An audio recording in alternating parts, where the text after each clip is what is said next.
یہی 27ویں شب تھی، یہی رجب کا مہینہ تھا۔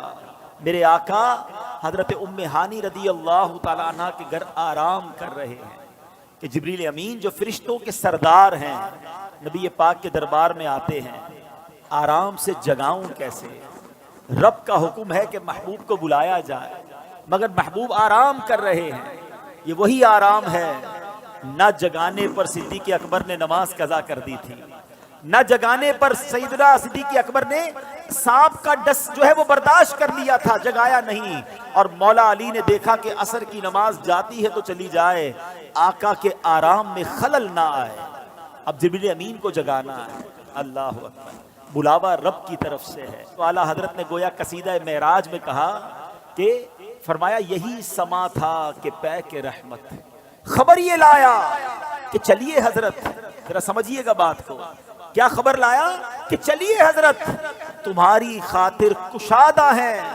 کیا کشادہ ہیں؟ جو کلیم پر بند راستے تھے۔ نبی پاک کو حتیم میں لایا گیا، وہاں نبی پاک کے سینہ اقدس کو چیرا گیا اور اس میں نور کی برسات کی گئی، حکمتیں داخل کی گئی، پھر سینہ اقدس کو بند کر دیا گیا۔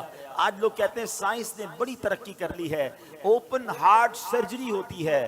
سنو، 1450 سال پہلے ایک بار نہیں، نبی پاک کی 4 بار اوپن ہارٹ سرجری ہوئی، مگر یہ کیسی سرجری تھی؟ نہ کوئی تکلیف ہے، آقا دیکھ رہے ہیں کہ دل کو باہر نکالا گیا ہے اور نبی پاک کے سامنے نور ڈالا جا رہا ہے۔ اللہ اکبر، یہ بھی نبی پاک کا معجزہ ہے۔ اور پھر وہ سفر شروع ہوتا ہے۔ اب نبی پاک مکہ پاک سے بیت المقدس جاتے ہیں۔ سبحان اللہ، بیت المقدس کا سفر یہ براق پر کیا جاتا ہے۔ نبی پاک علیہ الصلوۃ والسلام اب پہنچتے ہیں اس جگہ پر جسے ہم بیت المقدس کہتے ہیں۔ بیت المقدس ویسے بھی دیکھنے کی بڑی تمنا ہے، لیکن جب سے یہ پڑھا ہے اور جب پڑھتے ہیں ایک دل میں عجب تمنا جاگ اٹھتی ہے۔ ذرا سوچو تو صحیح کہ کائنات میں ایسی نماز نہ اس سے پہلے ہوئی نہ اس کے بعد ہوگی، جب اس کائنات کے سب سے بہترین افراد یعنی انبیاء کرام کم و بیش 1,24,000 آل ٹوگیدر ونس ٹائم، ایک ہی وقت میں وہ بیت المقدس میں موجود ہیں، صفے تیار ہیں، مؤذن فرشتے ہیں، اقامت دینے والے جبریل امین ہیں۔ اور اب جبریل امین نے عرض کیا حضور اب آپ امامت فرمائیے۔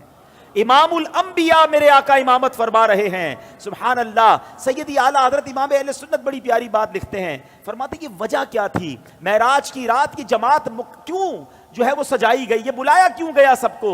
سبحان اللہ، رہتی دنیا کو یہ بتانا تھا۔ اعلیٰ حضرت کہتے ہیں نماز اقصا میں تھا یہی سر، سر کہتے راز کو، عیاں کہتے ظاہر ہونا۔